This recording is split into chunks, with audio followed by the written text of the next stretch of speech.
Hi, it's Boots Marketing NPR, the editor of Punchline magazine. Today I'm joined by Will Abbott from Randall Payne. Good morning, Will. Welcome to Punchline Talks. I believe you set up a number of different seminars to talk about tips to successfully grow your business post-pandemic. Can you tell me a little bit about it, please? Yeah, hi Mark. Thanks for inviting me on, and I'm really pleased to be here. So, yeah, working with Paul Drabble, who's very much an expert and specialist in the consumer goods market. He's got a huge amount of experience in that particular sector, and we know that that's a sector that's suffering, facing a huge amount of challenges at the moment. We know that lots of businesses are facing challenges because of the pandemic and everything that's gone on, lockdowns, etc. But I guess the retail sector, consumer goods sector, had plenty of challenges beforehand, and we've seen recent events with Debenhams finally closing, etc., and so forth. So we felt that was a sector that really could do with some help and guidance. So I've come together with Paul to run a series of webinars just really focusing on consumer goods. And we've got the next one coming up towards the end of February. So love people to come along and listen to what we've got to say. Looking at top tips, yes, top tips. So I think the first thing I wanted to say was really about the pandemic. I think it applies to absolutely everybody that's in business at the moment. I think it's really important to kind of take a step back and take a breath and recognize actually the pandemic doesn't define who you are as a business person.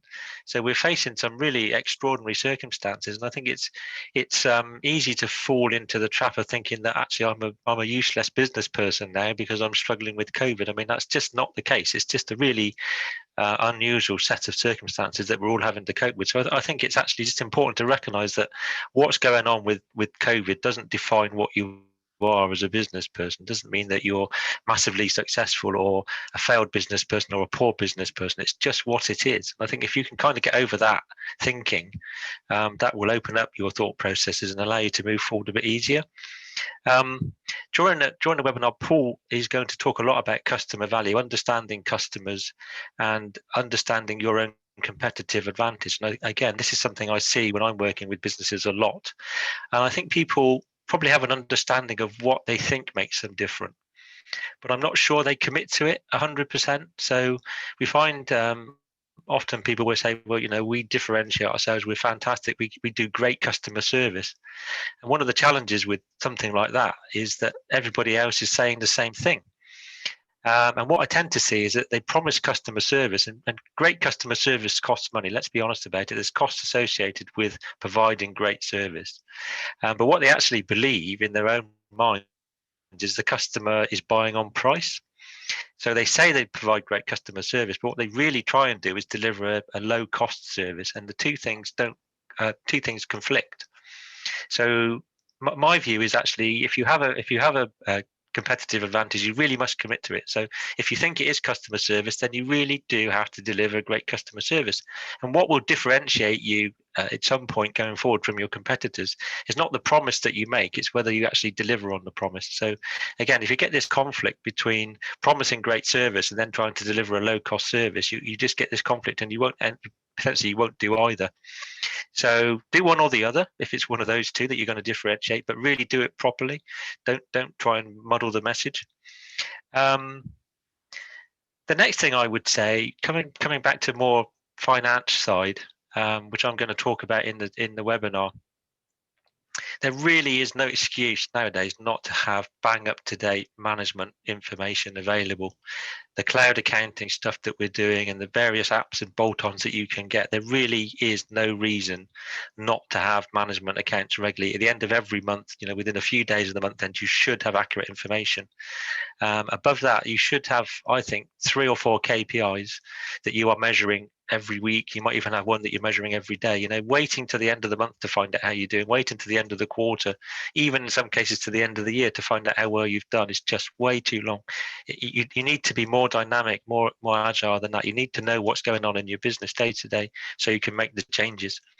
So that's an important one. The next one that's becoming really, I think, because of the pandemic for all businesses is really understanding what your business model is, your financial model almost, actually. And that digs down into, seems like an obvious thing to say, but you need to know what your gross margins are. You need to understand your gross profit, and you really need to understand that fully. And I'm still seeing too many businesses where I think that's not happening. So they're not really on top of their gross margin. They don't understand what it is. They don't understand where they're delivering value and how that is measured by gross margins. And therefore, they're not really properly in control of their business. So they're not able to make the right business decisions. So for me, you start with the sales line, you work out what is in those sales that you're having to buy in. And if you take the one from t'other, you'll end up with the value that you're adding.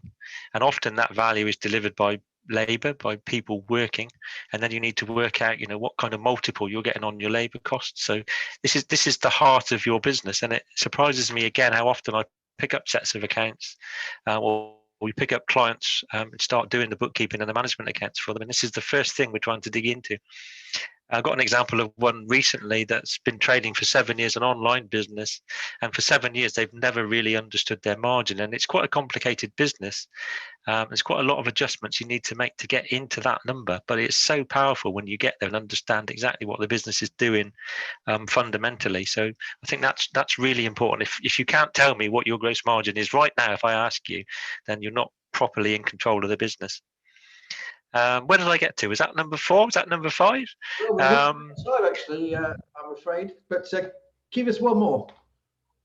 Give you one more. So I think the other thing I would say to people, it sounds like a really odd one, this one, but the question I get asked most often is, what should I do? What should I be doing? What should I do next?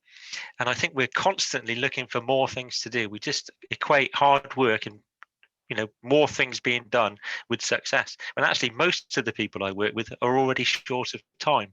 So it may sound a bit odd when we're in lockdown and some businesses are closed, but one of the most important questions you should ask yourself is, what do I need to stop doing? What do I need to stop doing? So really successful strategies answer both questions. What are we going to do?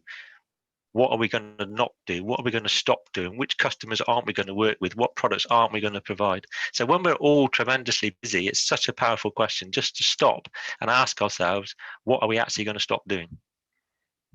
Will, fantastic. So how do we join these webinars then? So if you go to our website at www.randall-payne.co.uk, you can book through there. As I said, there's various videos and promotional stuff out there, but yeah, we'd love you to come along towards the end of February. So just go on the website and book a ticket. Great to see you, Will. Thanks ever so much for joining Punchline Talks. See you soon. Thanks, Mark.